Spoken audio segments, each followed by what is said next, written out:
Hello ladies and gentlemen, we are on the road to Metroid Dread, and with the game releasing shortly as the making of this video, I'm going to be trying my best to give you all a roundup of what is going on in the Metroid storyline, going from Metroid to Metroid Dread. If you enjoy these types of video, it would mean a lot if you would hit that like button and subscribe if you're new to the channel.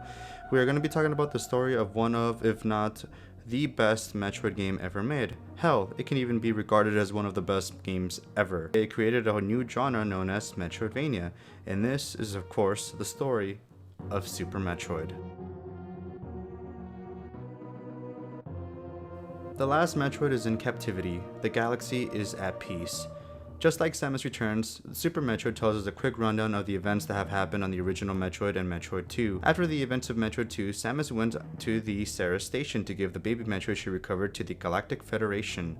The scientists discovered that the powers of the Metroid can actually be harnessed for the good of civilization. Samus, being satisfied with what she was informed of, left the station to hopefully seek out another bounty, but hardly gone beyond the asteroid belt, she picked up a distress signal. The signal came from Ceres station being under attack. Samus made her return to the station. Once at the station, she makes her way through to a room, finding the baby Metroid, when out of nowhere, Ridley appears and taking the baby Metroid. Once Ridley escapes, the self-destruct sequence commences. Samus escaping, she follows Ridley to planet Zebes, which is where the first Metroid game took place in.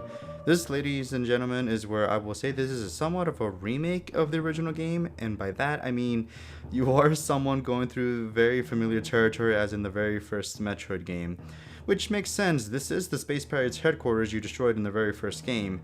But continuing on, Samus continues on her mission to recover the baby and battles against not only Ridley once again, but also Kraid and a new enemy known as Phantoon. Samus later finds out the baby isn't in Ridley's possession. She later discovers the baby to be sucking the life out of an enemy when all of a sudden the baby attacks Samus. With her health almost drowned, the baby stops and realizes that it was its mother's life it was sucking. This was a very emotional scene with the baby cooing as if it was saying sorry to Samus. It's honestly a very touching scene. Samus later on discovers the lair of Mother Brain, having a final showdown with her. Samus, taking massive damage, is almost defeated. Baby Metroid out of nowhere sucks a bit of life out of Mother Brain.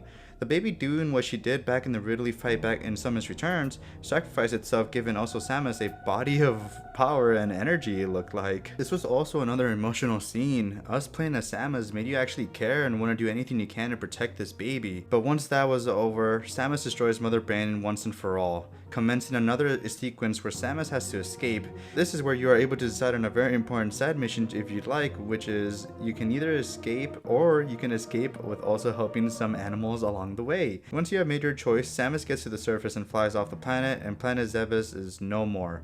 Mission accomplished.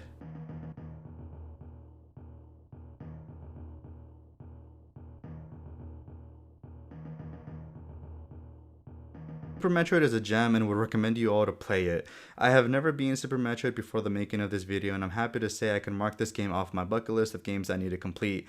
This is a game I will for sure come back to, and if you can only play one Metroid game, please let it be this one.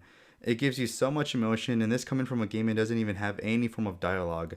You can play Super Metroid literally anywhere on Nintendo Switch with the online membership, Wii U and new 3DS eShop, and if you happen to own a Super Nintendo Classic Edition, you can also play it there. And of course, you can also play on the original Super Nintendo, but that would cost you roughly around $40 to $80 depending on the quality and just how complete you want it to be. So it can be pretty pricey. But regardless of where you get it, please do yourself a favor and purchase a Super Nintendo controller. Just please, trust me. You can order it on the Nintendo's online store for the Nintendo Switch version if you're playing it there, or like I mentioned, buying a Super Nintendo controller for the Wii adapter underneath your Wii remote to play it on your Wii U or really anywhere that would play as a Wii. In fact, you can even use your Super Nintendo Classic like I mentioned before. You actually have so many options. Those are the ways I would recommend playing this game. I cannot recommend this game enough, so please, please, please play this game. You will not regret it. With that being said, guys, I'm going to finish this video before I decide to go on another kind of praise rant over here of just how amazing this game is. Please leave a like and subscribe, and I will be seeing you for the final game in this series, Metroid Fusion.